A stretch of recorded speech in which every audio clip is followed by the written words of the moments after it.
ہماری جو پریشانی ہے اس کی مین وجہ یہ ہے کہ جو چیز ہمیں میسر ہے اس کی ہمیں قدر نہیں ہے۔ میسر چیز کو نظر انداز کر رہے ہیں، نعمت بھی شمار نہیں کر رہے میرے پیارے، اور جو چیز میسر نہیں ہے اس کا گلہ ہے، اس کا شکوہ ہے کہ وہ چیز ہمیں میسر نہیں ہے۔ جو چیزیں، جو نعمتیں، جو انعامات، جو رحمتیں اللہ رب العزت کی طرف سے ہم پہ میسر ہیں، ان کا استحضار کرے بندہ تو بجا طور پر، بے اختیاری طور پر بندہ کہہ سکتا ہے الحمدللہ۔ کتنے لوگ ہیں جو چیزیں ہمارے پاس ہیں، لوگ ان چیزوں کے لیے ترس رہے ہیں۔ کتنے چیزیں جو ہمیں میسر ہیں بہت سے لوگوں کو میسر نہیں ہیں، اور ہماری نگاہ جن چیزوں پہ پڑ رہی ہے کہ جو چیزیں ان کے پاس ہیں ان سے کئی گنا زائد ہمارے پاس چیزیں موجود ہیں، ہمارے پاس اللہ کی نعمتیں موجود ہیں۔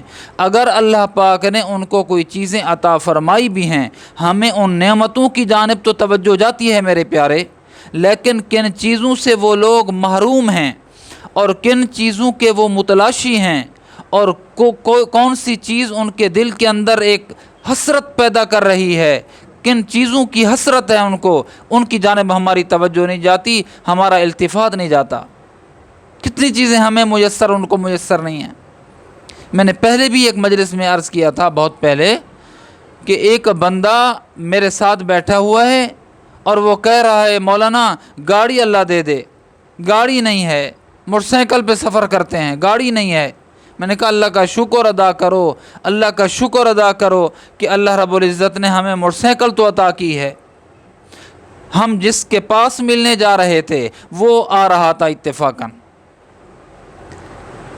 میرے ردیف نے کہا، اس نے کہا روکو روکو اسی سے ملنا ہے۔ اس نے اس کو اشارہ کیا، وہ گاڑی پہ تھا، گاڑی پہ رکا۔ آپ یقین جانیے کہ اس کی آنکھوں سے آنسو تھے، درد سے کرہ رہا تھا۔ اس نے اس کے ساتھ ملاقات کی، میں بھی سلام کیا اس کو۔ میرے ردیف نے پوچھا اس سے کہ کہاں جا رہے ہو؟ ہم تو خان صاحب آپ کے پاس آ رہے تھے۔ کہا کہ میں علاج کے لیے جا رہا ہوں، میرے دل میں درد ہے، میں دل کا، ہارٹ کا پیشنٹ ہوں، دل کا پیشنٹ مریض ہوں، مجھے شدید درد ہے، اس وقت میں آپ کی بات نہیں سننا چاہتا، میں جا رہا ہوں، میں دعا کرو اللہ مجھے زندگی عطا کر دے۔ اس نے لمبی بات نہیں کی اور وہ چلا گیا۔ تو میں نے اپنے ردیف سے، اپنے سوار سے کہا کہ اللہ کا شکر ادا کرو، ہمارے پاس، اگر آپ کے پاس گاڑی نہیں ہے، دل تو الحمدللہ صحیح کام کر رہا ہے نا۔ وہ بندہ، اس کی آنکھوں سے موٹے موٹے آنسو تھے، درد کی وجہ سے اس نے سینے پہ ہاتھ رکھا ہوا تھا اور وہ زندگی کی بھیک مانگ رہا تھا، ایسے لگتا تھا۔ اس نے کہا دعا کرو اللہ مجھے زندگی دے دے، کچھ مہلت دے دے۔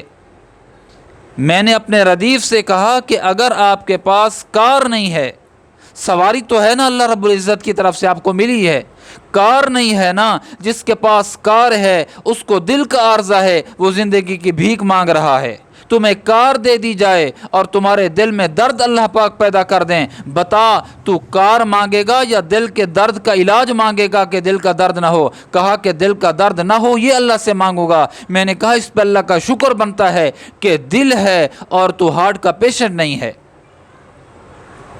میں خود جانتا ہوں ایسے گھر کو، اور ایسے ایک نہیں دسیوں گھر ایسے ہیں کہ جو ملازم ہیں۔ ایک گھر کی میں آپ کو بات بتاؤں، شوہر بھی ملازم ہے اور اس کی اہلیہ بھی ملازم ہے، اور جن کی اہلیہ کی تنخواہ 80,000 روپیہ ہے آج کے زمانے میں، آج کی بات کر رہا ہوں، اور اس کے شوہر کی تنخواہ 1,00,000 روپیہ ہے۔ میرے رشتہ داروں میں ہے، میں ان کے گھر کبھی جانا ہوتا ہے، میں دیکھتا ہوں ان کے گھر میں پنگوڑا بھی ہے، جھولنے والا پنگوڑا ٹھہرا ہوا ہے، لیکن اس گھر کے اندر صرف 2 افراد ہیں، ایک شوہر ہے اور ایک بیوی ہے۔ ازدواجی تعلق یعنی شادی کو تقریباً 18-20 سال ہو چکے ہیں، اولاد کے لیے اللہ سے مانگ مانگ کر، گویا کہتے ہیں نا تھک چکے ہیں، اولاد نہیں ہے۔ انہوں نے کہا، جوڑے نے کہا، انہوں نے کہا کہ 1,80,000 روپیہ ہمارے کس کام کا ہمارے آنگن میں، ہمارے صحن میں، ہمارے جھولے پہ جھولنے والا ایک بچہ نہیں ہے، ایک بچہ بھی نہیں ہے۔ ہم روتے ہیں تو خود رو لیتے ہیں اور دیکھنے والا نہیں ہوتا۔ اگر ہمیں ہنسنا ہوتا ہے تو ہم دو ہنس لیتے ہیں، تیسرا ہمارے ساتھ ہنسنے والا نہیں ہوتا۔ کتنی ان کے دل کے اندر ایک حسرت ہے۔ میرے پیارے غریبوں، اللہ رب العزت نے پیسے کی فراوانی نہیں کی نا، کتنی اللہ رب العزت کا شکر ادا کرنا چاہیے کہ اللہ رب العزت نے 5 بچے 6 بچے لڑکے بھی عطا فرما دیے ہیں اور لڑکیاں بھی عطا فرما دی ہیں۔ بندہ سارا دن تھک ہار کے محنت مزدوری کرنے کے بعد جب گھر آتا ہے، سارے دن کی تھکاوٹ تب ختم ہو جاتی ہے جب بندہ گھر کے اندر قدم رکھتا ہے، معصوم سی بچی دوڑتی ہوئی آ کر باپ کے سینے سے لگ جاتی ہے، دوڑتا ہوا معصوم بچہ، بھاگتا ہوا بچہ ابو ابو کہتا ہوا جب باپ کے سینے سے لگ جاتا ہے، دن کی ساری کلفت و تھکاوٹ دور ہو جاتی ہے۔ جو نعمتیں میرے عزیزوں، میرا کہنے کا مقصد یہ ہے آپ سے، جو نعمتیں اللہ پاک نے ہمیں عطا فرمائی ہیں، ان نعمتوں کا استحضار کرنا چاہیے اور اس پہ شکر ادا کرنا چاہیے۔ کتنے نعمتیں ہمیں عطا کی ہیں، کتنے مصیبتوں سے، کتنی حسرتوں سے ہمیں آزاد کیا ہے۔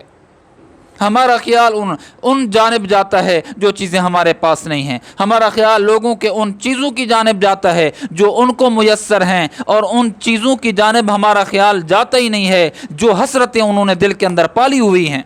کتنی بڑی حسرت ہے، کتنی بڑا ارمان ہے جس کی اولاد نہیں ہے، کتنی بڑا پریشانی کا سما اور سبب ہے کہ اے سی کار میں بیٹھا ہوا ہے لیکن اس کے دل میں پین ہے، اس کے دل میں درد ہے، کب گیا کوئی پتہ نہیں ہے۔